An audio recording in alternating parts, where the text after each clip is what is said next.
There was just no way that we were going wedding, honeymoon, no jam-packed show in between. The wedding and honeymoon are the bread, but tonight's the PB&J.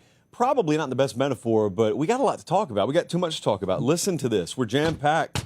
That is a weighty stack of papers high atop spirited downtown Nashville, Tennessee. Proudly brought to you by Academy Sports and Outdoors on this Tuesday night, June 3rd, the year of our Lord 2025. Do I sense frustration? I think I do. Jesse, Bradley, you feel that?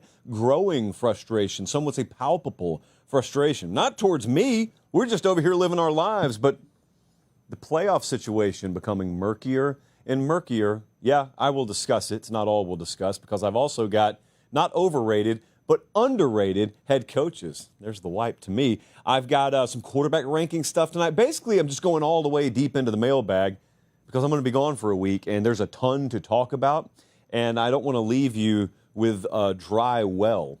No one likes a dry well, as Meemaw would say. So if you leave the farm, make sure the well does not run dry. I'll tell you about the wedding stuff on the back end of the show.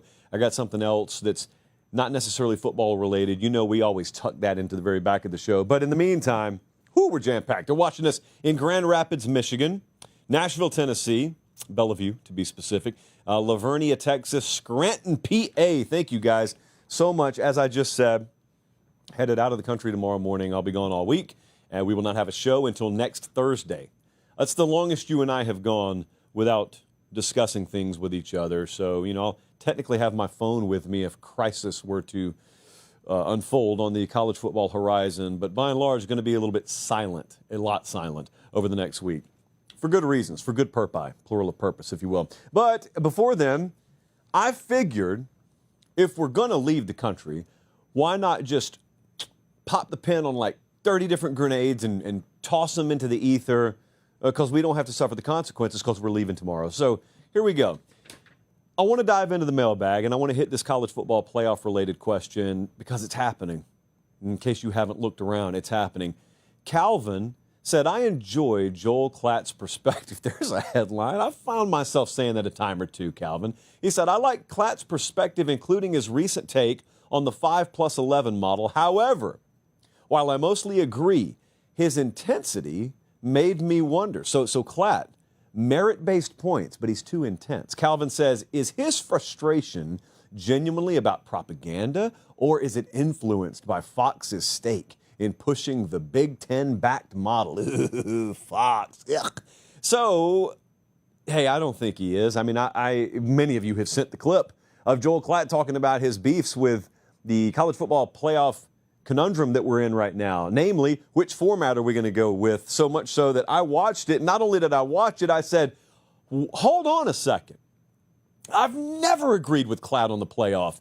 And all of a sudden, you can't even tell the difference between him and me, at least on this topic. It's refreshing. For once in my life, I find myself listening to Klatt on playoff-related matters, saying, he's right. He's right. I can't even pick apart anything he's talking about. We are in lockstep on this. So I got to tell you, Calvin, if you are suspicious about Joel Klatt's motivation and you think it may be Fox-related, well, okay, I don't think it is, but let's just say it is. Argument's sake, let's say it is. Well, I don't work for Fox. I've never been employed by Fox a day in my life. I didn't even work for a Fox local affiliate when I was in the local news game. So I got no affiliation with Fox. Well, I feel the same way Klatt does. So I can't believe people are missing this. I know it sounds a little conceited, a little arrogant to talk that way.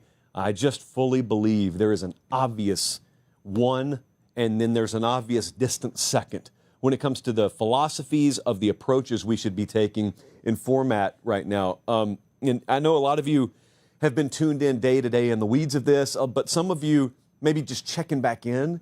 Some of you may be NBA fans. You've been watching the finals, or you've been living your lives and you're taking your kids on vacation or whatever, and you just haven't been locked into the day-to-day goings-on in college football playoff circles. So what we've been debating, not we, what conferences have been debating is beyond 2025, 2026 and beyond, what's the world going to look like? What's the format going to look like? And you've recently had the emergence of the concept of the AQ model. That's the one for future sake. When I say AQ model, that's the one where The SEC and the Big Ten know they're getting 4 teams into the playoff. And the ACC and the Big 12 know they're getting 2 teams into the playoff. And then you've got the G5 spot. Now, I, and apparently Clyde as well, I am advocating hardcore for 14 teams over 16 teams if we go the AQ route. So if we were to do that, it would be 4-4-2-2-1-1. And there's no at-large spot. If Notre Dame makes the playoff, there's no at-large spot. Now, there's a reason behind that, which I'll get to in a second. Okay, so that's one school of thought. And then kind of dovetailing off that, there's a group that wants the AQ model in a 16-team field. Only difference there is you'd have a few at-large spots on top of the same general format. But then there is a group of people who say that's evil. It is counterintuitive. It's antithetical to what the spirit of college football and sports should be about. You should never enter a season knowing that a conference has a certain amount of, there's just delegated spots in the playoff. By the way, up until this year, I would have wholeheartedly agreed with you, but that's back when we had smaller playoff fields. Now we've gone to 14 or 16, which means you've got to invert the paradigm. You got to invert the dynamic of thinking on this thing entirely. But that kind of person looks at it and says no to AQs, no, full stop. No, it's a non-starter. They either want just 16 of the best teams or 14 of the best teams, or there's been this, some would call it a compromise, I just call it idiocy, where you go the 5+11 model. And that would be take your conference champs, and then you've got like 11 at-larges. So you got your 4 conference champs, and then you got the G5 spot, so those are your guaranteed 5. And then after that, you just take the next 11 best teams. So, apparently Klatt doesn't like that. Put out a lot of videos last week. I listened to him, and I just pounded my fist on the table, man. I completely agree with him. He's right about all of it. So I didn't hear a single thing he said that I disagreed with. But there was this thing where he was talking about, and you notice Calvin said propaganda. He said, Joel Klatt's talking about propaganda. I mean, is that really his motivation, or does he just want to prop up the Big Ten? Look, nefarious motivations or not, just ignore that for a second. I don't think you're right about it, but even if you are, I'm sitting over here and I'm thinking, okay, get through let's just brush all the weeds to the side. Sling blade them. I used to have to sling blade the ditch when I was a kid. It sucked. But you know what? It made the ditch look a lot neater and tidier and cleaner. And we need to sling blade the ditch in college football. Too much in the weeds right now. Too much questioning of one's motivation. Hey, look, I don't care I probably would care if Satan himself entered the conversation, okay? I'm going to be real. I would prefer that he abstain. But even if he were to enter the equation, Satan, if he were to propose a college football playoff model, could have some merit to it, even if there is nothing else redeemable about him and his character. And shame on us for ever having to resort to, soliciting the opinion of the Dark One on this. But point being, no matter what someone's motivation is, ask yourself this. This is my advice for you, Calvin and anyone else. What do you want? What do you want? What do you care about? Forget about the models. I think we've gotten really twisted on sort of reverse engineering the process here. And by that, I mean a lot of people are talking about college football playoff formatting and expansion by starting with the format. That should not be how the conversation works, by the way. It's what a lot of people have been tricked into doing. Forget about the format for a second. This is advice from me and from me to you. Ask yourself, be selfish. Be selfish for a second, Calvin. Ask yourself, what do you love about college football? Okay, then get down to the nuts and bolts of what do you want in a playoff model? What do you want that playoff model to accomplish? What do you want crystallized in the sport? So I can tell you what my feeling on this is. And the only reason I'm going to get selfish myself here is because I know you guys, and I know most of you will agree with what I'm about to say. And that's even as we disagree, allegedly, on what the playoffs should be. So I'm going to tell you what I want. Forgetting about the formats for a second. What I want is, number one, maximum urgency on every regular season game. I want every one of them to feel do or die, no safety net under it. If you lose, there's a chance instead of falling nice and safe into a net, you just crash and burn in your street pizza on the sidewalk. That's what college football's always been up until 10 minutes ago, and it's what I would always love it to be. So the first thing I want is maximum urgency on regular season games. Do you agree with me? If yes, let's continue. I want maximum emphasis on conference races. I want the Big Ten championship race and the ACC championship race to carry maximum meaning, okay, independent of anything else, because that's the way it's always been. And unlike some people who would tell you, well, hey, man, everything's got to change. Everything doesn't have to change. The good stuff shouldn't change. Change the bad stuff. All right, change the bad stuff. Keep the good stuff free of interference. This is part of the good stuff. No, the regular season being the most important regular season in all of sports, that's a good thing that college football had. So we don't need progress there. Or we don't need change masquerading as progress there. Leave it alone. And leave conference races alone. And leave the impact and importance of them alone. So that's how I feel about that. And then the third, and I've heard a lot of you say this, ironically, those of you pushing against the AQ model have said your reason for pushing back on it is you want teams to have to earn it on the field. Well, so do I. Hey, catch me here. That's why I'm supporting the AQ model. How could that be? What? Are you crazy? That doesn't make any sense. It makes perfect sense. You've just had the well poisoned. I think, quite frankly, the people who support the AQ model have done a very poor job of explaining the AQ model, okay? So right now, people look at the AQ model, the concept of the AQ model, and it's a non-starter for them. Why? Well, you should never have a format that guarantees SEC teams are going to have 4 in and Big Ten teams are going to have 4 in. It doesn't guarantee that. It guarantees the conferences are going to have 4 apiece in. It doesn't guarantee any team anything. People are so caught up on that, what it guarantees a conference, that they're not realizing individual teams aren't guaranteed anything. And to put rubber to road here, I want to take you to a hypothetical. Let's just take the University of Tennessee. I picked them out of the blue earlier today, but I looked at their schedule, and I said, Jesse, find me Tennessee's schedule, okay? So let's say Tennessee going into mid-November this year is 9-1. That means they've probably beaten Georgia or Alabama. They've beaten Syracuse. They've beaten Oklahoma, let's say. Let's say they're 9-1, all right? They got 2 games left. Remember, most of us just agreed. We want urgency on every regular season game. We want maximum importance on conference races, and we want teams to earn a playoff spot on the field.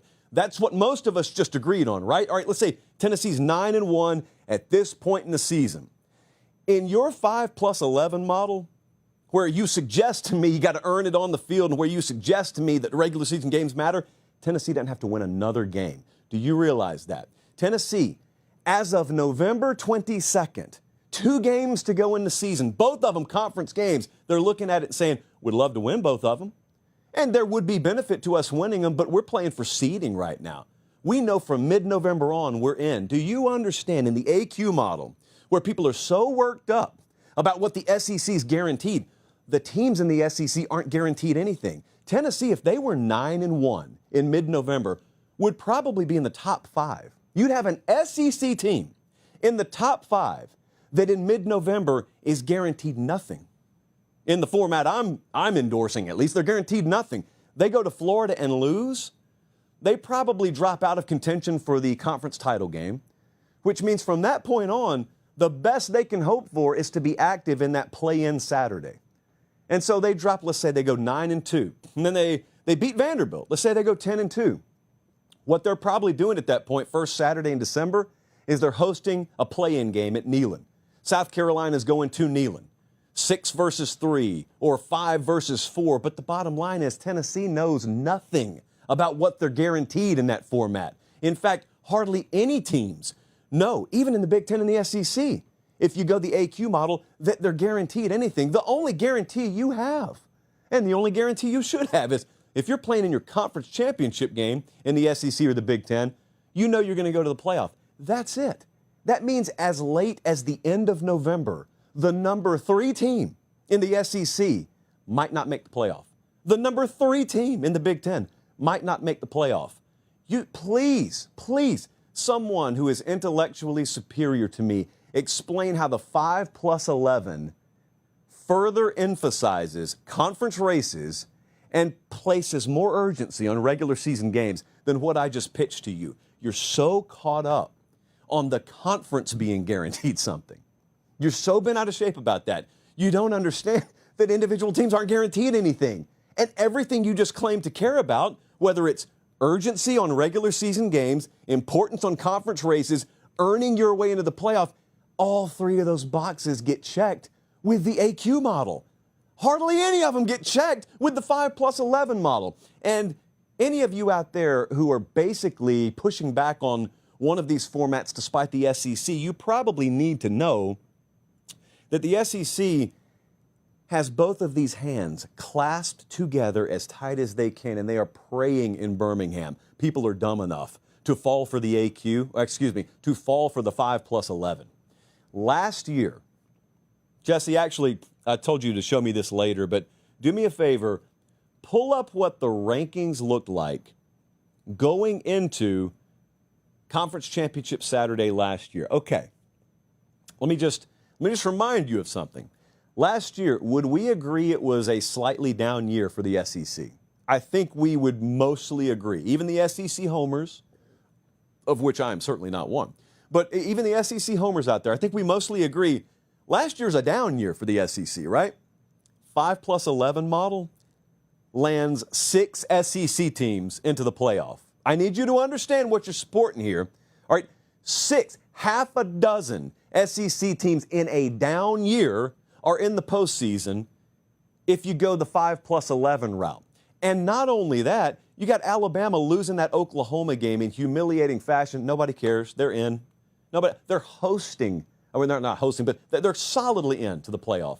Solidly in there. Ole Miss went and got smoked by Florida. I mean, should have been a do-or-die game. Got beat by Florida. Lost to Kentucky at home early on. Doesn't matter. They're in. Doesn't matter. Oh, by the way, because you're going 5+11, instead of just the pre-selected number of teams, which loosely correlates to power of conference over an extended period of time, because you're against the AQ model, forget you, Iowa State. Forget you, Brigham Young. Look at BYU. They're the 10-2 last year in the Big 12. Don't care. We got no place for you. We got no place for you, ironically, because we want fairness. You know, we want teams to earn it in, and the stupidity. I agree with Cloud on this, too. I heard him say this. The stupidity of very smart people in the Big 12 is mind-boggling to me right now. That league put out a statement at a time where they should be as selfish as possible, because everyone else is. The Big 12 chose the worst time imaginable to be selfless. They're supporting the 5+11 model, which will screw them every single year, and it will prop up the SEC and or the Big Ten every single year. It will further put a stranglehold on the power and balance thereof in the sport into those Power 2 conferences, more so than it ever has been before. They sat there and said, you know what, we're supporting the 5+11 because we're advocating for the greater good of the sport, even if it's to our detriment. First off, this is the one time you need to be selfish. Secondly, 5+11 is not for the greater good of the sport. It's the opposite. And thirdly, I don't know what thirdly is. I truly, truly think there is a gross misunderstanding and a miscalculation. I think it's as simple as improper labels. I really think it's as simple as using a different phrase other than automatic qualifier. If you just change the language of it, you've got to change the presentation of the concept. Because outside of that, we're talking about something here in the AQ format that checks almost every box that every hardcore fan of college football and secondary and tertiary fan of college football enjoys. I also, so we had a couple of tweets. I wanted to get to them because I had a couple of replies from you guys. Someone hit me from Breezy Point, Minnesota. Beautiful people, beautiful town up there. And they said, I think you like the 4-4-2-2-1-1 model because of the emphasis on conference races. Some people, though, at Juck on Buck specifically, that's our buddy Justin, does a great job. I would highly encourage you guys to watch his show. But he had pointed out on his show, yeah, if you put all this emphasis on conference races and you're deciding that play-in weekend based on conference standings, that's all well and good. But what happens with out-of-conference games? How do you preserve their importance? Great question. Pretty simple. The way I would determine your top 6 in your SEC or Big Ten standings would not simply be the conference standings. I would form subcommittees, and as we're devaluing the role that the College Football Playoff Committee holds over the sport, I would love subcommittees in the Big Ten, subcommittee in the SEC, and what I would love for that committee to do is decide what their 1 through 6 is at the end of the regular season. It doesn't just have to be your straight 1 through 6 conference standings. Now, that accomplishes 2 goals. Number one, it means you better play your tail off in your out-of-conference games and schedule up in your out-of-conference. And then number 2, it guarantees that with how big these conferences are, if there's a schedule that is vastly inferior to another schedule, you've got a committee that can take that into account. These conferences are so big, the principle that you aren't always what your record says you are even applies within conferences, team to team and schedule to schedule. So that's one thing I wanted to hit because I didn't talk about that the other night. But it's a great point. You want to maximize every part of the regular season, not just conference races. And it's easy to do. You just have to be very creative with how you seed your conference standings. It doesn't just have to be strictly by league standings as it relates to your play-in weekend. We had another one. And I got a lot of this. Jim from Dublin, he said, my brother says he'd be fine with the 4 conference champs making the playoffs. That's it. I think it's dumb. How do you feel about it? Well, of course it's dumb, but it's also unreasonable. Like, it's unrealistic. So, Jim's brother, if you're listening, there's also been a lot of, Josh, why are you advocating for so many teams in the playoff? Why can't we go back to 8 or 6? Friends, if there was an option to do that, I wouldn't be wasting time with this nonsense. Because anyone who's watched this show or listened to this show for any length of time knows I'm the last one who wanted to expand past 4. I'd love to go back to the BCS days. And for anyone who says that damages my credibility, what's your alternative? What we have now? So anyway, I didn't want to expand it, period. But there's a lot of unrealistic proposals out there. Oh, let's go back to 6. Well, you can't because the necessary parties needed to sign off on it wouldn't sign off on it. Same with 8. I was talking to Dellinger the other day, who's been doing the best reporting on this. I said, hey, just out of curiosity, what happens if they don't arrive at any kind of consensus? Like, what happens if these imaginary deadlines approach, and then they're here, and then they pass, and no one's agreed on anything? He's kind of the same way as me. I don't really know what happens. I guess we just stick with the 12-team model. I don't know. But what are we asking for? There's a lot of frustration. There should be. It's a very important matter. It's a very important topic. But what do you want? More so than aligning yours. Kind of like in politics, like your team red or team blue. It's probably smarter to define who you are, what your values are, and then decide where you're going to vote. Well, in college football, what do you care about? Then and only then, after you define that, should you decide which format or which model, best accomplishes that. I truly think a lot of people who are opposed to the AQ model, in theory, if you break down what it accomplishes versus what the 5+11 or what the straight seeding accomplishes, you'd probably change your mind. I just need you to understand, if we're going to a playoff field as big as 14 or 16 teams, you are entering the season as a top 7 caliber program where you got a lot of talent, you got the best coaching staffs. You're entering the season knowing we lose a quarter of our games, who cares? Some of us may even be able to lose a third of our games. There's an outside shot. If you play a tough schedule, by whose metrics, I don't know, you can lose 4 games and get into this thing. That's not a safety net. It's like 5 safety nets that you're building under yourself relative to where the sport was not too long ago and where it always should be. So we spent too much time on this. Let's move on. Academy Sports and Outdoors bringing you the show tonight free of charge. We appreciate them. We were down in Biloxi, Mississippi this past weekend. Academy, not only are they the presenting partner of the show, they're really good friends of ours. So we don't deal with like third-party agencies per se. I deal with Academy Sports and Outdoors. So these folks have become really good friends of ours, and our partners insisted on having like involvement in the wedding. I mean, Academy actually wanted more involvement than I even asked for. They wanted to provide all the chairs and everything else. So what we did is we made sure that during the ceremony that we honored our day one. Academy's a day one. Academy's been here with us virtually since the beginning. We got that picture of the football anywhere? Yeah, there it is. There's Savannah State clutching one half of the Academy football, me with the other, chalice of supremacy in hand for good measure. But just a way to salute our friends at Academy. You want your marriage built on a firm foundation of faith, and then you got family, and then you got football. And if you can have the academy branding on the football, I don't know of any marriage that's failed to make it with those 4 pillars in place. It could be somewhere. I don't know. You show me that marriage. So we appreciate Academy. They were present and accounted for the other night down on the coast. All right, let's move on. We've got so much to get to. We need to go because this is not supposed to be a 3-hour show tonight. Diving back into the mailbag. When I saw this today, I knew a million people were going to ask about it. Murphy Franklin from Knoxville, Tennessee, he said, I saw ESPN dropped their FPI rankings, and I disagree with a bunch of it, but what do you think stands out the most? Well, if it isn't our old friend, the FPI.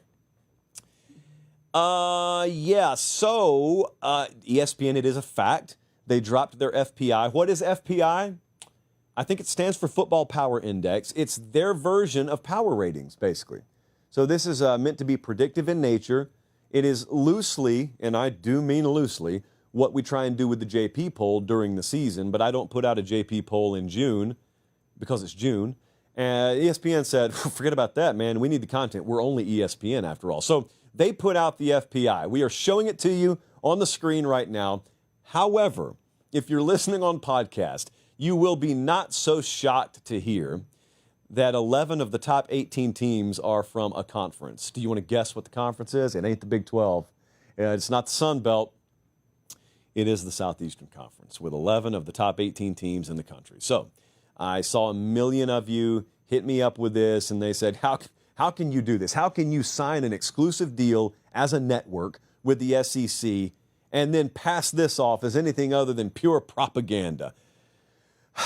All right, I'm not going to try and talk you off of this. However, I do want to ask you, have you done your own comparative preseason rankings? By that, I mean, have you really looked at every team? Have you measured them using equally calibrated criteria and judged them blindly, ignored the conference sticker, and just judged them based on whatever merit you think you can find in a team in June? And have you made your own top 25? The answer, of course, is no. And if you have, I got a lot of respect for you, man, because a lot of people who do this for a living have barely even done that. So I was looking at it and I was saying, hey, man, people are going to be mad at the FPI for having all these SEC teams up there. Now, you know that I did a top 20 a little while ago, but it wasn't power ratings. JP poll hasn't come out yet. I just did this for fun, and it was anything but. I do not encourage you guys to put out post-spring top 20 rankings if you're looking to have fun. Now, if you're looking to torture yourself for a week, if you're looking to have to go Brandon Walker mode and block a bunch of people, then yes, by all means, put out top 20. But I did it. A glutton for punishment. I did it. And I had 9 of my top 18 from the SEC. So half of my top 18 were SEC. ESPN had 11 of their top 18. But I went over to FanDuel because here's what I want to know. Okay, if it's too heavy with the SEC, and you may be right, where's the correction? Give me the specific corrections. Don't just shout in the abstract, death to the SEC, it's too SEC heavy, SEC bias, blah, blah, blah. Where's the correction? So I went over to FanDuel, and not that this is the end-all, be-all either, but, I mean, FanDuel actually has to make a living on this stuff. You know, they put it out there in a betting market so that you can wager on such things, and I went and looked at their odds to win the national title. They've got 11 of their top 19 from the SEC. Bill Connolly, many things he's been labeled. SEC homer, not one of them. 10 of his top 17 in his preseason S&P Plus are from the SEC. So basically, here's what we probably have here. Any kind of predictive model is going to disproportionately weight talent acquisition. The SEC teams, by and large, get most of the good talent. It doesn't always pan out. It doesn't guarantee anything, but we're predictive. It's June. So any top 20 of legitimacy is going to be loaded with SEC teams. That's the way it should look. If you're doing it right, that's the way it should look. So I want you to show me, if you disagree with that, that's fine. I want you to show me a credible, that's an important word, don't just gloss over that, a credible, predictive rankings or rating system that doesn't look roughly like that.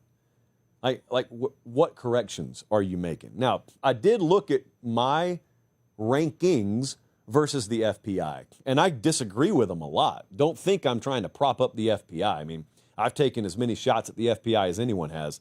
over the years. Not so much the shot at the FPI. Because the network that releases it happens to be a major network, they can also bake it into their commentary, and sometimes it's laughable. But anyway, the biggest differences I had, in my personal disagreements here, they got Tennessee number 10, and I've look at that, another alleged friend. Who is this one? That's, if you want to zoom in on the camera, you can. But no friend of mine would be calling me right now. So an acquaintance of mine was calling me. Anyway, they got Tennessee number 10. I got them not ranked in my top 20. I don't know what FPI is seeing. Maybe I'm off on Tennessee. I'm going to talk about them a little bit later on. I know we're talking predictive here, but you lose Nico and you do it in the fashion it went down. And you can talk all you want to about how rah-rah that is for the program.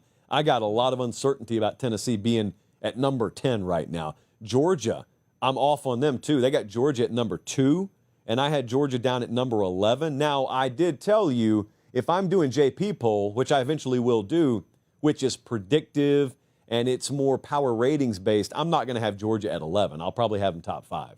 So, yeah, there's a difference here, but it's a very understandable difference. Arizona State, they're down at 24 in FPI. I've got them at 13. But again, that's because Arizona State's not loaded up with 4- and 5-star players. But you know what they are loaded up with? A lot of guys returning from what was a very, very, very good team. And I still think the program's trajectory is solidly trending up. And Kenny also kept his entire coaching staff together. So there are a few truths in an uncertain world. There are not going to be 20 teams better than Arizona State when we start this season, unless there's just massive injury out there, which you can't predict. Illinois, Brett, someone call him. FPI has you not ranked. I had you number 15. Mr. Illini hater himself here. So Fornelli's probably got his number. Someone alert Brett. Had no problem quote tweeting us a couple of months ago to bash us. Just remember who had you ranked in June and who didn't even know you were alive. And then Clemson. Clemson not even in the top 10 in the FPI. And your boy here, Clemson, I have hitched my wagon to Clemson. I hope Dabo's legs are still strong enough to pull, because I have hitched our entire wagon to Clemson. I had him number 1. In my, what was that, May at the time, Jesse? Yeah, my post-spring rankings, not even power ratings, rankings. Let's just say ESPN's FPI is right. It's a dangerous exercise. But let's say they're right. Okay, Bradley, do me a favor. Just throw ESPN's rankings back up for a second, or ratings, whatever we're supposed to call them. Even I confuse myself on this. If this is right, like if they saw into the future and they have perfectly predicted the balance of power in college football this year, well, that means Georgia is going to host number 1 and number 3 at home, Texas and Alabama. There is no Big 12 team in their top 20. Miami is ranked ahead of Clemson, by the way. So they don't play each other in the regular season. I would assume that means the FPI would expect Miami to play Clemson in Charlotte. And I just want to remind you, I have this in the top of my head because I've memorized some of these schedules. Miami would be so disadvantaged schedule-wise there. I think they either play 7 or 8 consecutive games to end the regular season. Their last 2 regular season games are on the road back-to-back in cold weather cities. I think it's Blacksburg and Pittsburgh. Then they'd have to go to Charlotte. So Miami would have to play 3 consecutive road games and win the 3rd win at the very least if they want to win the ACC. Anyway, Notre Dame. I don't know if anyone's paying attention. Bradley, go back to the top 10 for a second. You know, Notre Dame, everyone's talking about how workable Notre Dame's schedule is. Yeah, if FPI is right, Notre Dame is playing a couple of top 10 teams here in Miami and Clemson. They're going to number 9 to start the season. They're bringing number 8 into South Bend. And oh, by the way, now, Bradley, you can go back to 13 through 25. By the way, let's not just overlook the fact right about there, right there. You see that? That's USC. USC goes to South Bend as well, so not quite as soft and bakery cupcake-ish of a schedule for Notre Dame as originally thought. That's if FPI knows what it's doing, and sometimes that's a stretch. Let's move along. In the interest of ranking things, Oh, by the way, some people have pointed out that the whale breaches have returned to the show. A whale breach, for those of you unfamiliar, is this sound right here. Look, I don't know what to tell you. I'm not going as far as to apologize for having allergies, but I have allergies, and it is the South, and it is May. It's tough out here for me. So I got a couple of options. I can either chop up a Claritin and snort it before the show begins, which I don't even know if it's legal in Davidson County, or I can whale breach on the show every now and then. So, you know, it's good old-fashioned, you just got to let it ride. Immunity. You just got to let it ride. Immunity again. You guys want me to rank what? Bradley put it up here. Jamie from Decatur looking for trouble. He said, who are the best quarterbacks in the SEC for this upcoming season in power ratings land? So here's what I had the staff do. I'm not going through this in some like grand Casey Kasem countdown fashion. I just gave them my top 10. I said, put it together on a graphic. And there's not really science behind this, but I have changed my opinion on Lenora Sellers. I've debated with coaches enough since I put my previous version of quarterback rankings out that I have changed my mind at least somewhat. So here's the deal. I'm way, way high on DJ Lagway this year. So when I'm ranking quarterbacks in a league, I'm going to tell you what I'm looking at. I'm not looking at past production per se, because if I was, you're not even allowed to rank Arch Manning because he hasn't really been a starter. So I'm ranking these quarterbacks in the SEC based on the caliber of football I expect them to be playing to start the 2025 season. Is that fair? All right, so I'm not going to be able to back all this up statistically, and nor do I have the time to. I got Lagway as the number one quarterback in the SEC entering 2025. That's the caliber I expect him to be playing at, and I better be right, because now he wasn't starting for them against Miami last year, but if they start off again like they did last year, it could be cooked this year. I got Arch number 2, though. So I've got no basis to back this up statistically, but I'm putting Arch Manning at number 2 because I think he's going to be a monster. Maybe strong. I just think he's going to be really good. I think about the raw tools he has. He didn't have to come in and start immediately. He's been able to learn and develop and progress under one of, if not the best in the country, in Steve Sarkisian, and he's going to be surrounded by really good players. I see a lot more possibility of him thriving this year than him busting. I've got Lenora Sellers up at 3. So full disclosure, recently, like a month ago, we ranked the returning quarterbacks. And I had Nussmeier ahead of Sellers. And boy, I heard from some coaches. So I trust them over me, believe it or not.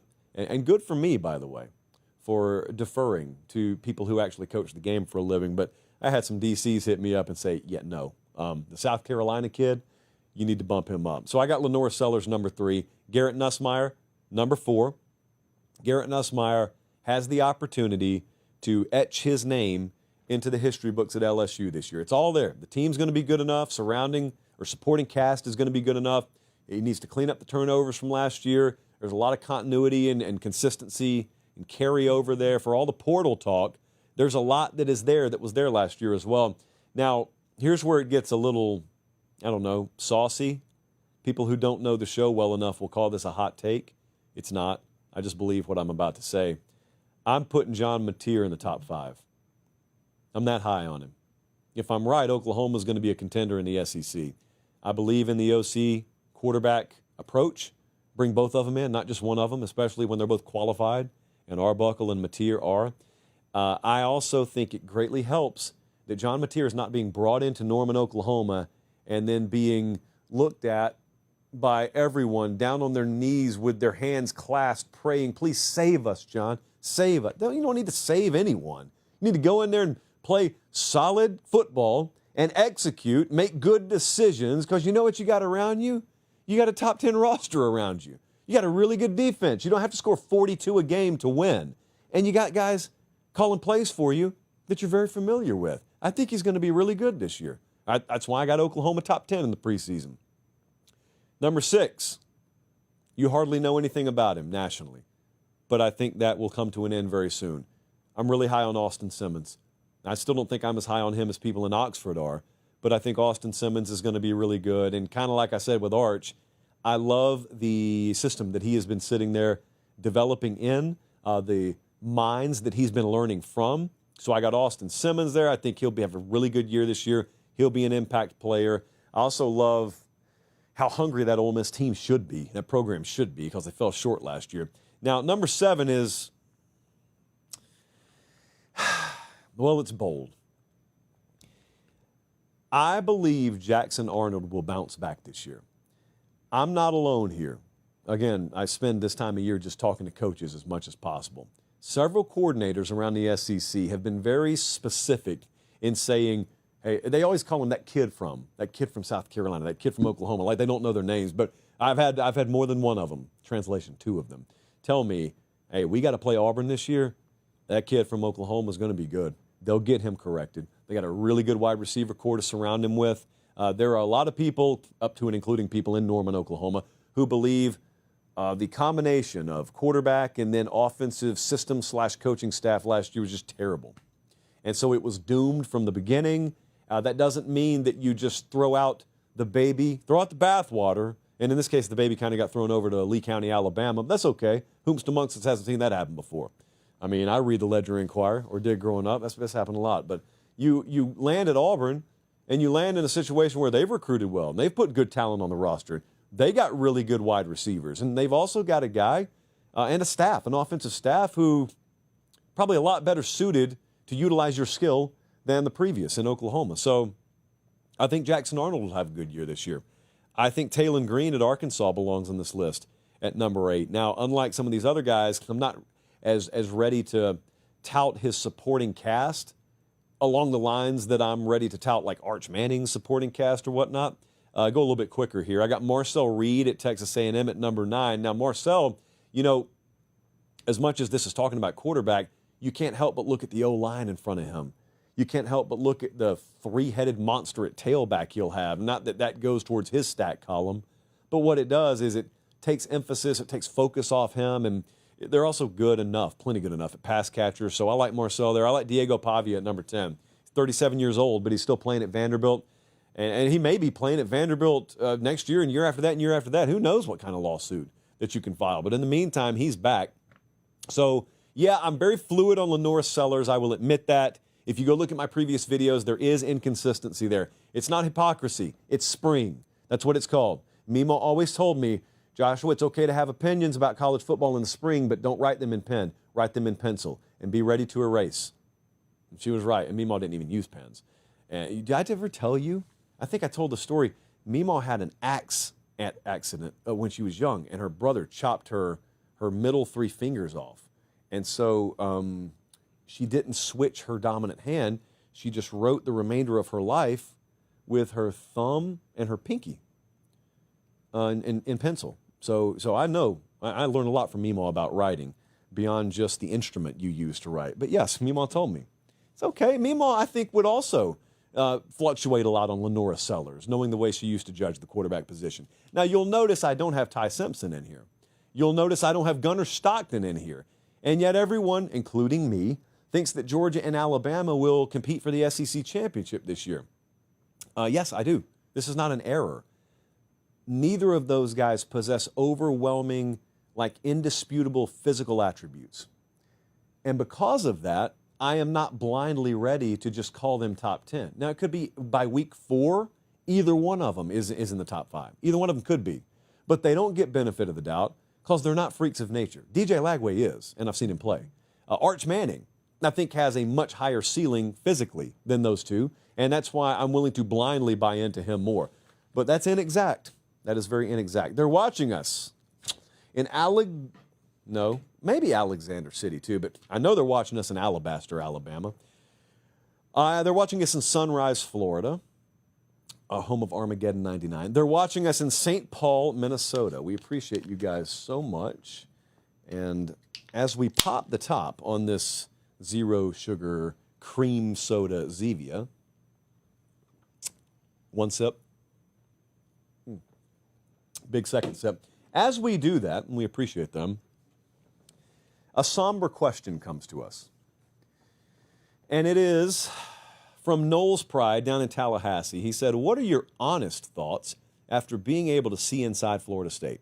Our media isn't allowed, so I was a bit shocked when you got access. So he's referring to a month or a month and a half ago when Mike Norvell let us come down there for the day, and we sat down with him for a lengthy one-on-one for the speaker series.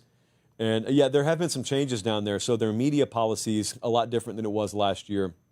Last year it was like open as any program in America, and this year it's been pretty closed off. But they did let us in there. Look, you know the trade-off there. The trade-off is when they give you that kind of access, it's because they trust you. So you got to be responsible with how you talk about it. So I'll speak in somewhat of a generic tone here, but look, it's spring, so there aren't specifics you can drill down on yet. Here's what I'll say about my impression of Florida State. My impression is there is no comparable data point in history to go to. In other words, there's nowhere where you go and say, hey, find me those other teams that won 11 fewer games in one season than they had the previous season. Let's see how they did. It's never happened at the power level. We have told you a couple of times over the last month, the only other time that's happened like in any level of football, G5, power, whatever, was when Ellis Johnson came into Southern Miss and basically he grabbed the stick and then pushed it, and they just took a nosedive into the Mississippi countryside. This is the only other time it's happened. And then it happened at Florida State last year. So you walk in and you don't know what to expect. And I'll say this about Mike Norvell. Man, you'll never hear me say a bad thing about the character of Mike Norvell. I've got immense respect for him, just immense amounts of respect for him. But here's the thing about being nice and being a principled guy and being really fun to be around. That's not the deciding factor as to whether you succeed, whether you retain your job. And this is nothing he doesn't know, but this is kind of the impression that I walked away with. I walked away saying, I think that Mike believes fully in the changes he's made. He brought in 2 new coordinators. Tony White from Nebraska, that's a huge get. It's a huge get. And they feel that way. The Gus Malzahn hire was a little more head-scratching to me, not because Gus hasn't proven himself, just because it came out of left field, more so than anything. But you're relying on a transfer quarterback again this year. You are not being able, this is what I keep going back to, you're not able at Florida State to just say, yeah, we lost last year, but our young crop of talent, they'll be another year older. They're our homegrown product, like they're our hope. Well, that's not really there because they haven't recruited all that well. They haven't recruited at an elite level. They haven't recruited at the level where you just blindly assume they'll be right back in contention this year. If they are right back in contention, and maybe they will be, it'll be because unknowns from the portal, whether it be this year's class or last year's class, guys just now starting to contribute, those guys saved you, which could happen. But it's such an unknown. There's such a high variance, a high volatility even in relying on that. So you ask what my impression was. My impression was this is a building that's working as hard as any building in the country. Got no doubt about that. This is a building and a staff that still believes it's in itself. Got no doubt about that. The players are bought in, which I wouldn't have always said last year, by the way. I thought that team was dead last year. So there's a lot of energy that you'd want to feel around the building. But look, a lot of teams are going to miss a bowl game this year that have good energy around their building right now. So that doesn't guarantee anything. Lack of that energy does guarantee something. But they play Alabama week 1. They're a double-digit dog at home. They could lose 44-10. They could lose 27-24. They could pull the upset and win outright. My point is, you got a lot of conclusions that are going to be drawn after week 1. Now, if you're coming off a great year, it doesn't really matter what they're saying about you after week 1. But you have no equity. You have no benefit of doubt. You've got no wiggle room. So if you get embarrassed in week 1 and that doubt starts to creep back in, you got to be a rock solid guard to prevent that. If you lose in week 1, that doubt starts creeping back in. It just goes back to the same old. And you remember how toxic the environment got around the program last year and how toxic the conversation is. Norvell told us when we were down there. He said, I can block it out. It's a tougher deal for my family. And then players, it's impossible for them not to hear it. My impression is I think they're trying all the right things. I think they believe they made the right changes, but there's no guarantee that they're right about any of that. That was my impression. Like, that was my takeaway. I'm as undecided or as unsure about Florida State this year as any of the major programs. Let's move along. Oh, I did want to tell you this as well. Our friends at Quick Trip, we, got married this past weekend. And I got to tell you, the venue we used, White House Hotel, down in Biloxi, great venue, great people. Understandably, if you're using their space, then they want you to use them for catering. So all the food and drink is coming from White House, and they did a great job. But before I found that out, Academy hit me up and said, hey, we basically want to build an entire store down there on the hotel grounds. We want to bring the roller grills. We want to bring the cold brew on tap. We're just mobilizing an entire Quick Trip. And so, we were a little ways down the road on conversation in doing that. And then the White House Hotel said, yeah, okay, we just can't have it. I mean, how many lawsuits do you want us to open ourselves up to? Which is fair. Okay, because the last thing I want is Bradley burning his hand on a roller grill and then owning the White House Hotel 2 weeks later. And honestly, there's a 50-50 shot of that happening. So instead, Quick Trip loaded us up, all the groomsmen, with some of the greatest care package goodies you'll ever see, and a very personal handwritten note from them to me, which is going to stay between us for obvious reasons. But everything that you could want in there. Had Advil in there, had copious amounts of 5-hour energy in there. So we appreciate Quick Trip. They not only fuel the fall Saturday tours, they not only fuel the spring tours, they fueled the wedding as well. We appreciate it. All right, let's roll on. Still got a lot to get to. Bold prediction season, of course, continues. Bold prediction season on this show is in your hands, not mine. What do you guys believe? What are you willing to go public with? First one up tonight. This would be a headline grabber. NWS Andrew out of Gadsden, Alabama. I've got to imagine that stands for National Weather Service, which is in Huntsville in that part of the country. But nevertheless, he said Texas and OU will play for the SEC title. Well, I'm going to put a 9.25 boldness rating on that. The SEC odds are already out at FanDuel. Texas is the co-favorite to win the league. Oklahoma's 9th. Now, that's partly because FanDuel believes Texas has a better team than Oklahoma. It has a lot to do with strength of schedule. We've got our own internal strength of schedule metric here. We got OU playing the toughest schedule in the SEC. We got Texas playing the 13th toughest schedule in the SEC. No conspiracy theories there whatsoever. So I think OU's got to win in Dallas to make this happen. There's a strong likelihood they've got to win in Dallas to make it happen. I'm going to make that one a 9.25. Next up, yet again, another headline grabber if this were to come to fruition, as they say. John from Atlanta said Miami makes the Final Four. Carson Beck is a Heisman finalist. These are probably correlated. Obviously, for Miami to be a Final Four team, Carson Beck had to have had a great season. So I'm going to make this a 9.5. Miami has yet to make the playoff. So for them to make it and then go all the way to the Final Four means they have to make it and then win games. Or maybe they won the ACC. If Carson Beck's a Heisman finalist, they probably did. They had the number 3 passing offense in the country last year. So we're not looking to upgrade. You just kind of have to count on Shannon Dawson to get the most out of Carson Beck and roughly stay in the ballpark of the production they had last year, but not have to match it because a lot of this depends on defense. A lot of this depends on the new coordinator hire out of Minnesota, Corey Heatherman. And you got to have that pan out to where Carson Beck doesn't enter every week knowing, yeah, we got to hang 40 or we're done. Because that was Cam Ward's existence last year. Carson Beck, for the record, number 10, Heisman odds. And a lot of that has to do with his injury. And all I can tell you is he's throwing already, and they expect him to be full go by the start of the season.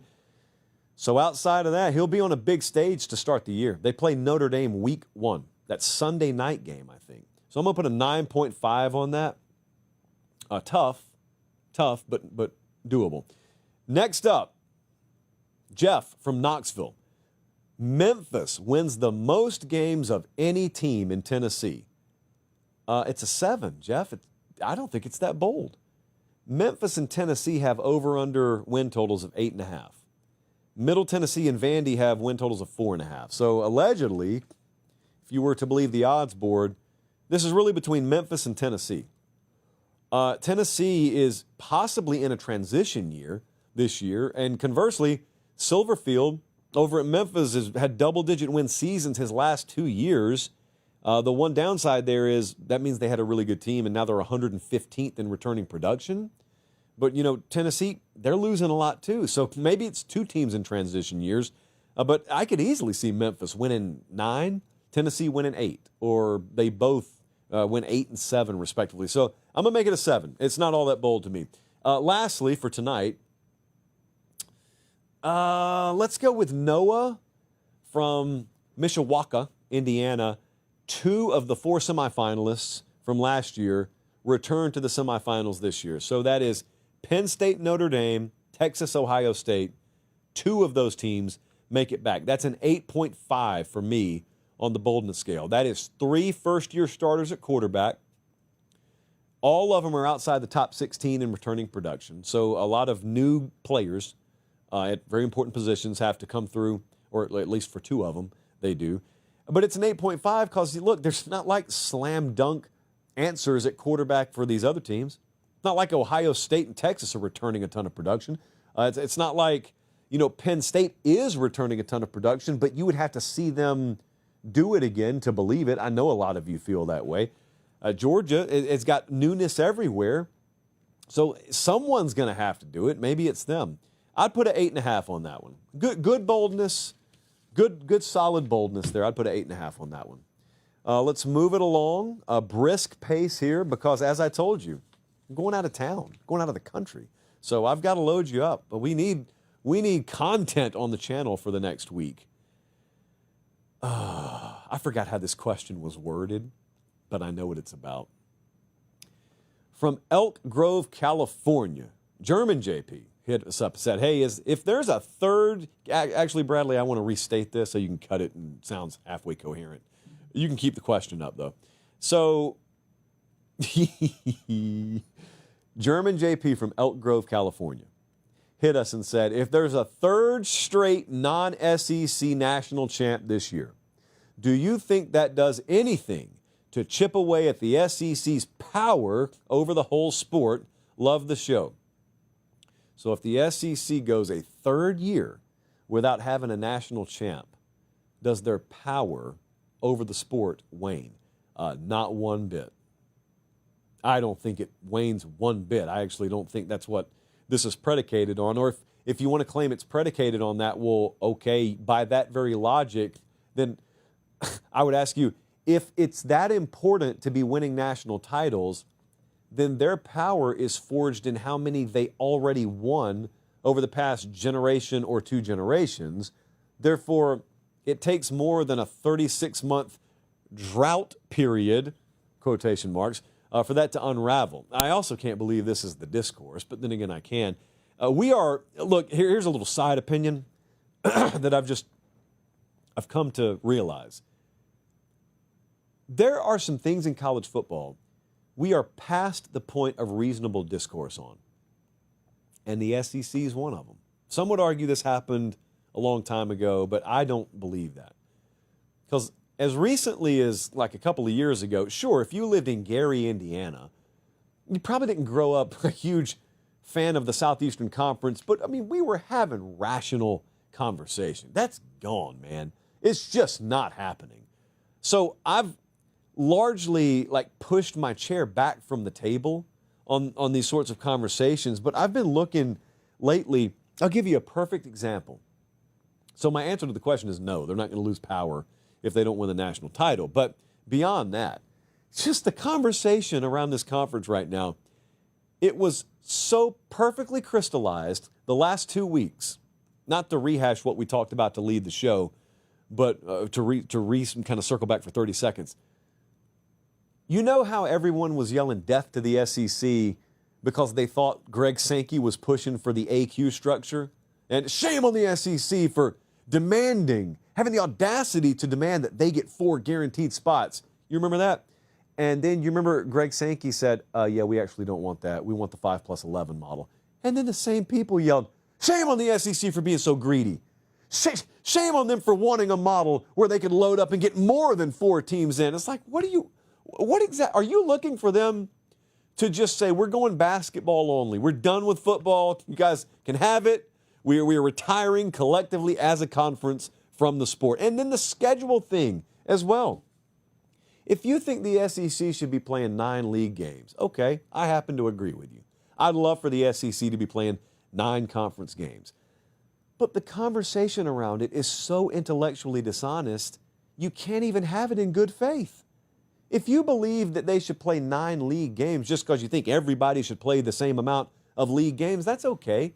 But please stop coming at me and saying, well, the SEC is just a bunch of cowards. They'd rather play cupcakes in November instead of a 9th league game. Yeah, but that's Chapter 3. What's Chapter 1 and Chapter 2? Chapter 1 is, even with 8, the totality of their league schedules are tougher than a vast majority of 9-game league schedules elsewhere. I mean, you can debate me on that if you want to. I'm just going to throw math at you. And then the other part of that is, I don't know if you've realized this. I think college football nerds, the pair, both of whom were at the wedding last week, they do a great job of explaining this. We get so caught up on the semantics of FCS/cupcake versus quality opponent. And the bottom line is, if you're Ohio State or you're Georgia, and one of you plays Mercer and one of them plays Kent State, there's no difference.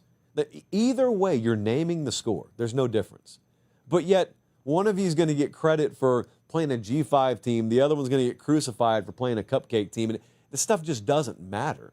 And also, you need to understand that if we're really basing all of our metrics on strength of schedule, but then at the end of the year, you've got the playoff committee talking about records.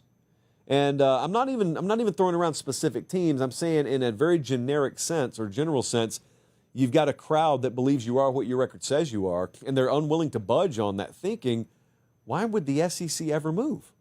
Well, if you ran the SEC, why would you ever change that? Until you got guarantees that you weren't going to be punished for enhancing the already toughest average league schedule in the country. It's so blatantly obvious.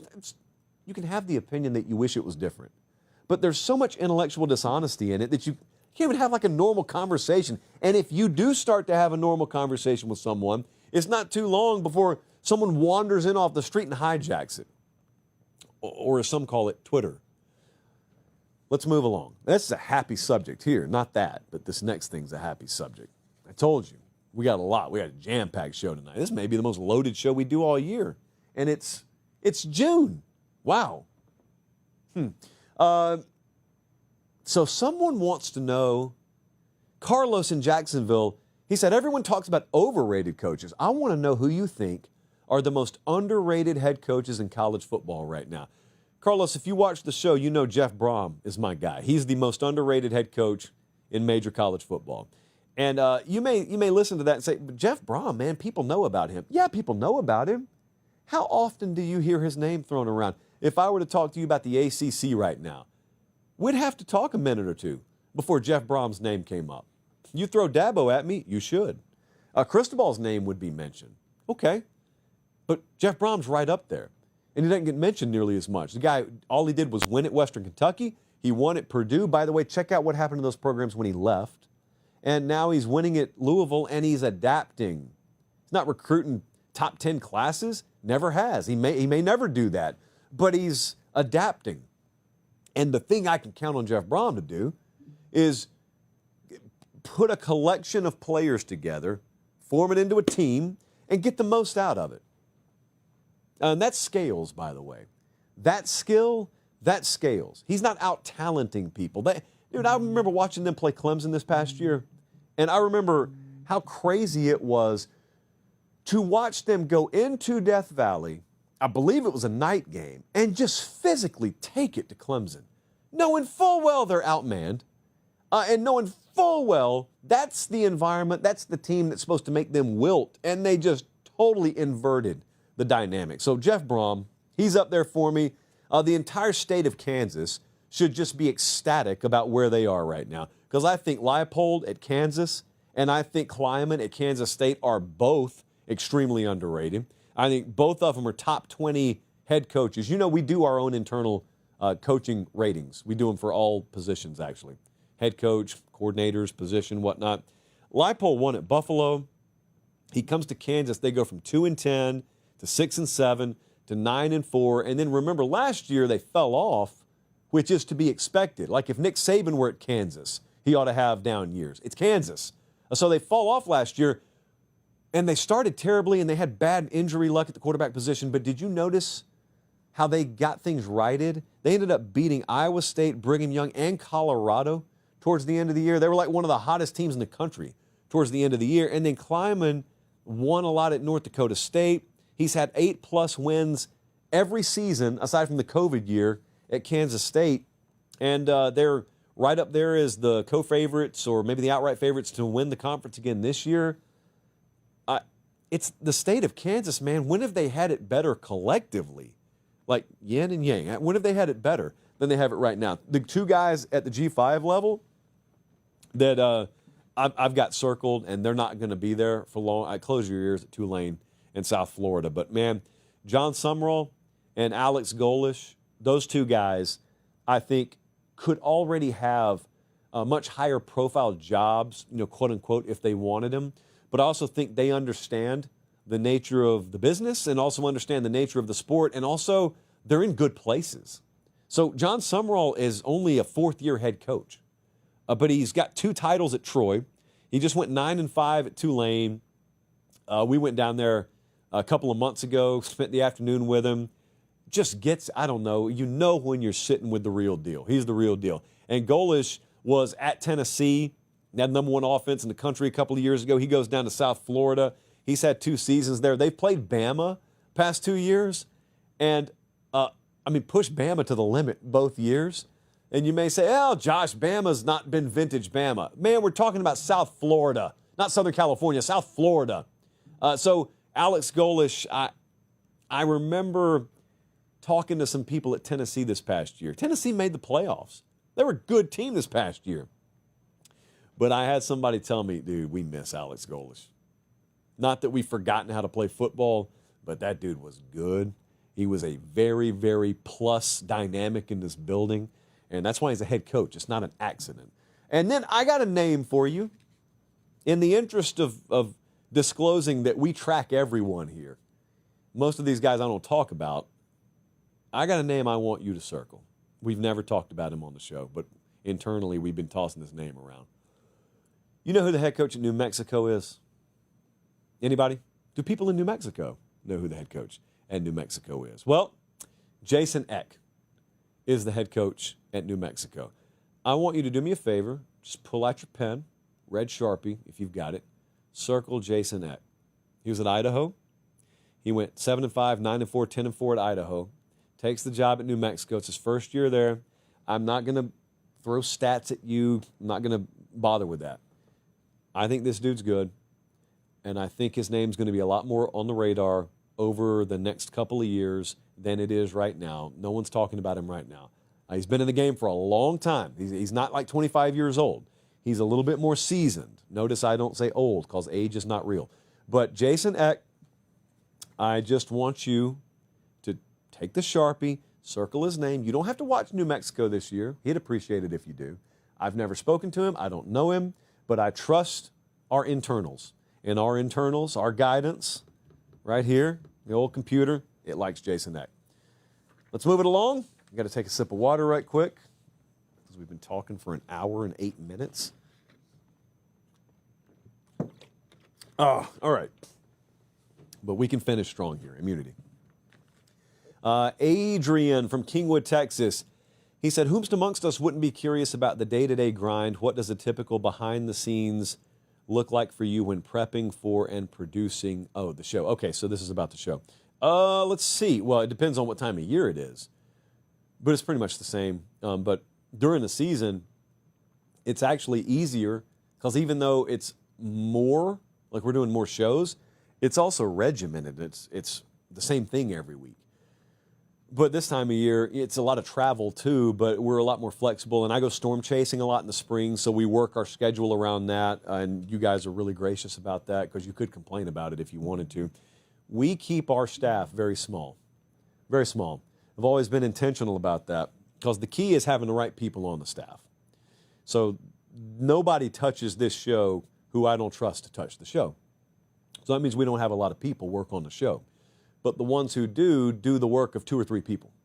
And I've worked in all kinds of worlds, so you know the kinds of people I'm talking about. You could be working in construction or production. And you know that guy who you look at and say, he's doing the work of 2 or 3 people. A, pay them accordingly.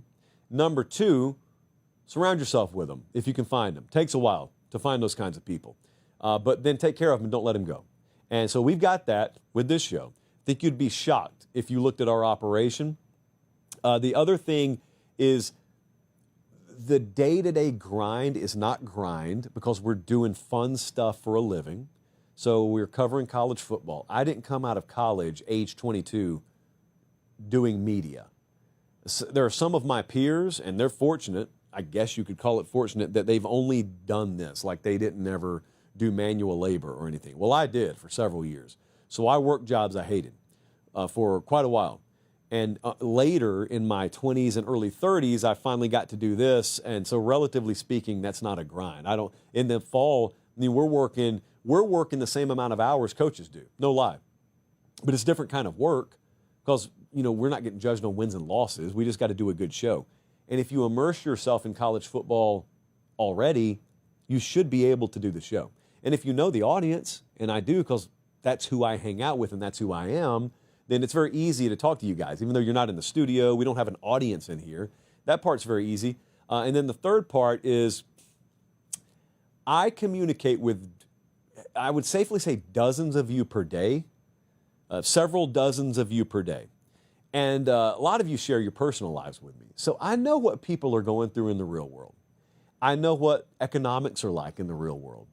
I know how inconsistent and how up in the air the job market can be.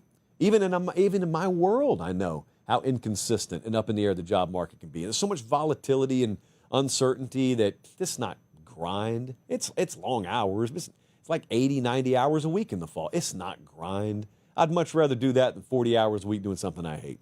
And then the other part is, man, oh man, know who the audience is. It's the most important part. It's what's made this whole thing possible.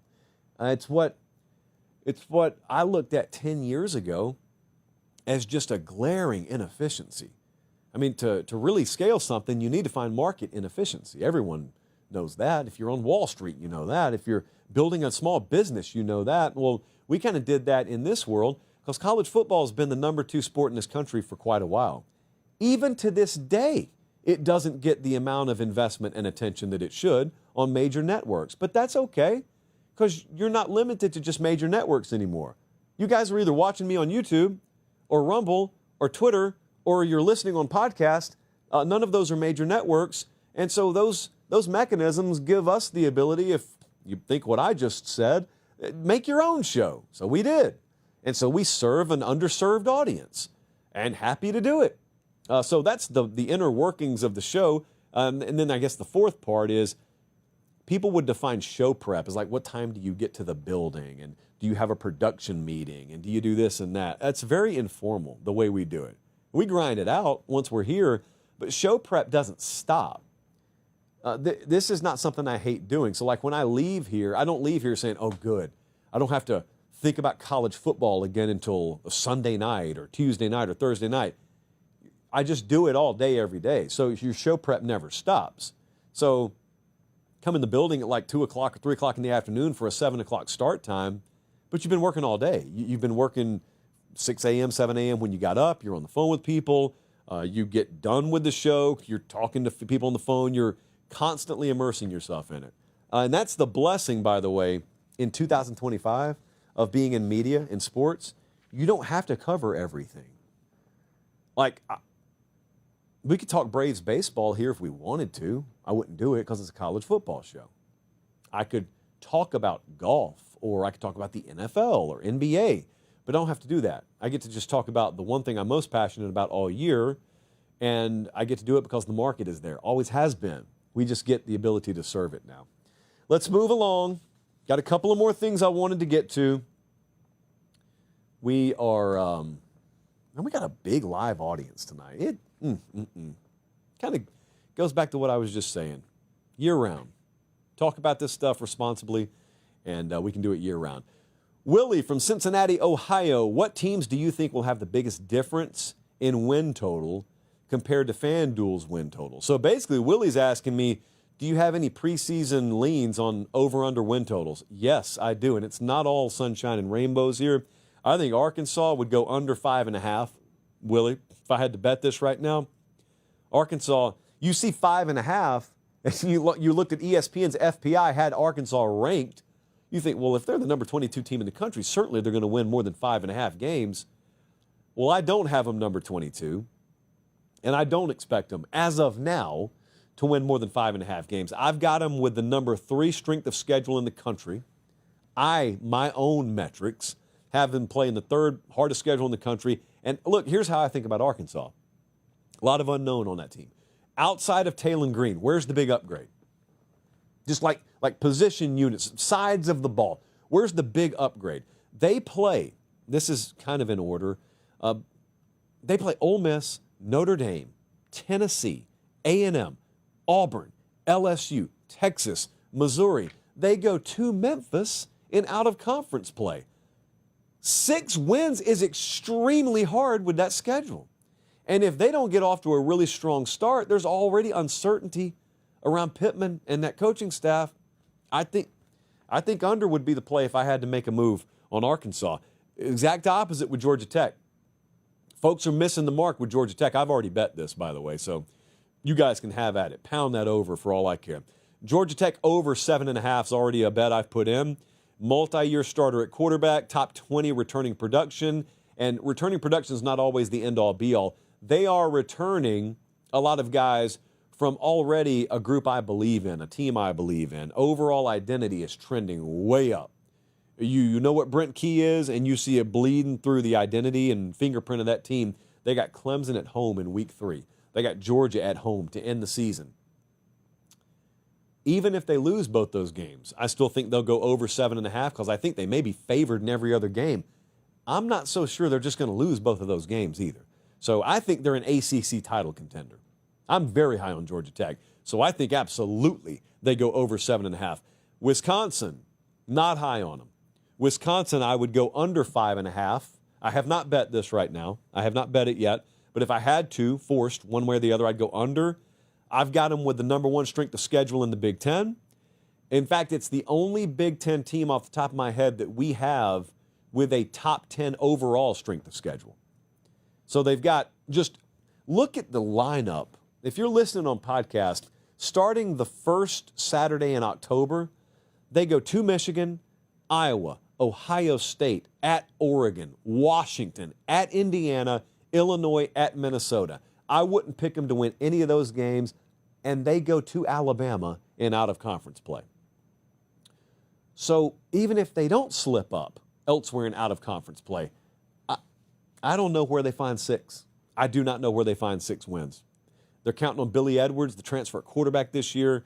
I don't know what the identity of the team is at this point. I don't know that Wisconsin fans know that, so I'm going under 5.5. Oklahoma, they're total 6.5 right now. I've got Oklahoma as a top 10 team in the preseason. Certainly I'm going over 6.5. They're coming off a 6-7 season. They've got an extremely tough strength of schedule. This is an odds maker actually saying they halfway respect Oklahoma. But if you're coming off a 6-7 year and we think you're playing one of the 5 or 6 toughest schedules in the country, over-under win total of 6.5 is very respectable. But I don't think the market's corrected enough on the OCQB addition there. And understanding that outside of that disastrous dynamic last year, they were a good team. It's just that if you're a good team, but your quarterback and offensive coordinator combination sucks, you're not a good team. So Oklahoma, they play Illinois State and then Michigan in week 2, and then Temple. They got Kent State. They should be 4-0 in out-of-conference play. I firmly believe they should win every one of their out-of-conference games. If they do that, I need 3 wins in conference play, and I think they'll get it. So I am going over 6.5 on the OU win total. Ironically, OU is also the acronym for over-under. Everything I just told you can be wagered on right now, right there at FanDuel Sportsbook. They are the official betting provider and odds provider of the show. They're always here for us. We appreciate it. As the season draws closer, you will see more and more and more odds available. And look, they did something last year. I assume they're going to do it again this year. They did the yes/no. So you can always bet on whether a team will win the conference or not. And you can bet on whether a team will, do this or that. But it's always a yes bet. But they put the no's up last year, too. And that was a really, really fun kind of different angle on the prop market and the odds market. So I'm looking forward to that. They already got games of the year up. Like Ohio State, Michigan can be bet on right now. I think Buckeyes -5.5 is the line right now. You can go bet it right now. Just wild times in whence we live. Oh, did you hear? The breach didn't work all the way. I'm telling you, allergies are tough for me. They're tough. I struggle. It's not the talking for an hour, 20 minutes. It's just you sound like you've got a bubble in your throat or your nose because you got a bubble in your throat or your nose. All right, I promised at the very end of the show that I would delve headlong into my personal life because, one thing I've always believed in is you and I being intimately involved in each other's personal lives. So one of our friends from Portland said, how was the wedding? Where are you guys going for the honeymoon? We're going to the Caribbean for the honeymoon. That's as specific as I'd like to get. Wedding was really good. Wedding was good. Spring weddings, I cannot recommend them strongly enough. We had a hoomst assembled down on the Mississippi Gulf Coast. So we did it at the White House Hotel down in Biloxi. We basically had WWE come in and build the elimination chamber on the front lawn. Massive tent. And when they told me tent, I think, I can get one at Academy. All due respect to Academy, they're not selling this at Academy. This tent was nicer than the first home that I lived in. And so we had Chalice of Supremacy that we toasted. There you see Savannah State there, the lovely bride. I was just happy to tag along. But we had a lot of folks down there, and we had a great reception. I'm told every magnolia available in the state of Mississippi was in the building for our reception, and it looked like it, man. It looked really good. Look, I got no skill in this, but the people who do put this together for a living did a great job. Look at Gelby and Miss Gelby out on the road. Gelby in a tux. He's normally setting up a live shot. A lot of you who see us on the road in the fall, you see Gelby because he's another one of those people who does the job of three. And so it's not Gelby and a whole crew. It's Gelby on the road. And Gelby also holding the Academy football. Just a true hashtag one of us moment there. Look, I hesitated. I struggled with whether I should do this because I got no bus under which I wouldn't throw management, but I never show management on the show. But there he is. Management along with mismanagement in attendance. The very last two invitations. Actually, she got an invitation early on. He got one of the last remaining invitations. Truthfully, probably an alternate, but really, really happy to see Big Game Dane. Big Game Dane, an integral part of the early operation when we first went out on the road. Big Game Dane, the first guy I ever worked with on the road at CBS. Never saw a live shot he couldn't tackle. Never saw a campi that he couldn't own, and we appreciated him showing up. It was kind of like a reunion of sorts. Kublik even made the trip. We had to post waist up because even though we put Kublik in the groomsmen party, we didn't really, specify that we required socks, like, black socks to be worn with the tux. So, he went full War Eagle on the wardrobe there. And honestly, he should have been the one embarrassed, but everyone else was embarrassed. But you know what's crazy? That's Cam Gorby there. He's the SID down at Miami. You got to be really careful because you think the main event here is me and Gorby. Billy Lucci just lurking, ready, on a moment's notice to have you look over your shoulder. Where did my girl go? Oh, she's with Lucci. At your wedding reception, no less. But on the best of terms. We love Billy Lucci, Nuno, the Texags crew made it over there.